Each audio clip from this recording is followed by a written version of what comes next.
Il en faut peu pour être heureux, vraiment très peu pour être heureux.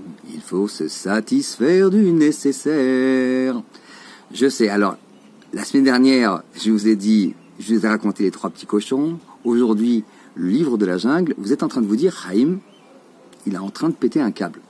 Non, je ne pète pas un câble, mais cette chanson du livre de la jungle, il en faut peu pour être heureux, m'a résonné parce que on est ici, dans la souka dans laquelle je vous invite aujourd'hui, dans une résidence temporaire. Et ce mot temporaire, il n'a cessé de travailler dans ma tête et me donner des idées de réflexion.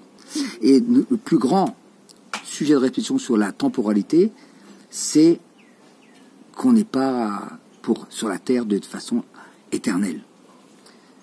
Et donc notre présence également, comme à l'image de cette souka, notre présence également, elle est temporaire. Alors, je sais que ça peut paraître sombre, mais c'est pas du tout le cas. Au contraire, c'est plein d'un principe de vitalité, de vie, ce que je veux vous expliquer. À savoir que, est-ce que je vis véritablement la vie que j'ai envie d'incarner? C'est ça, la force du mot temporaire. C'est que ne croyons pas que j'ai 1000 ans devant moi. J'ai pas 1000 ans. Alors, c'est vrai que pendant les premières années de notre vie, on n'est pas conscient de ça. Et puis arrivé à une certaine maturité, à une certaine sagesse, on comprend que on n'est pas éternel et qu'il faut bien qu'on vive la vie qu'on a décidé de vivre.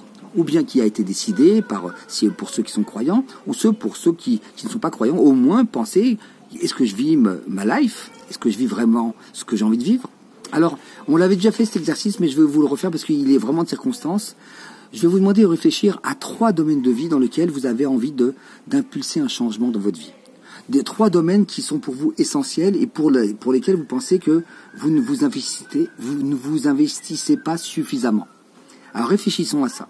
Et puis pour ceux qui sont un peu plus avancés, de réfléchir quelle est la première action que je pourrais faire dans chacun de ces 3 domaines.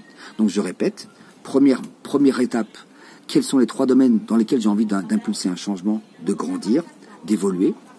Et pour ceux qui veulent aller un peu plus loin, juste décider quelle sera la première action à implémenter, à faire, à prévoir pour faire ce travail.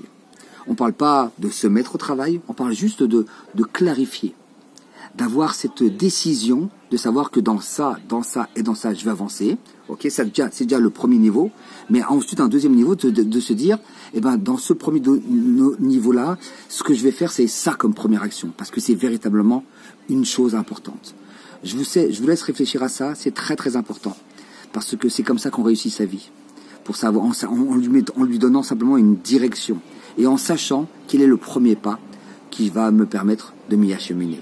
Je vous souhaite Shabbat Shalom, encore de très bonnes fêtes de Sukkot, et on se dit à très très bientôt. Shabbat Shalom.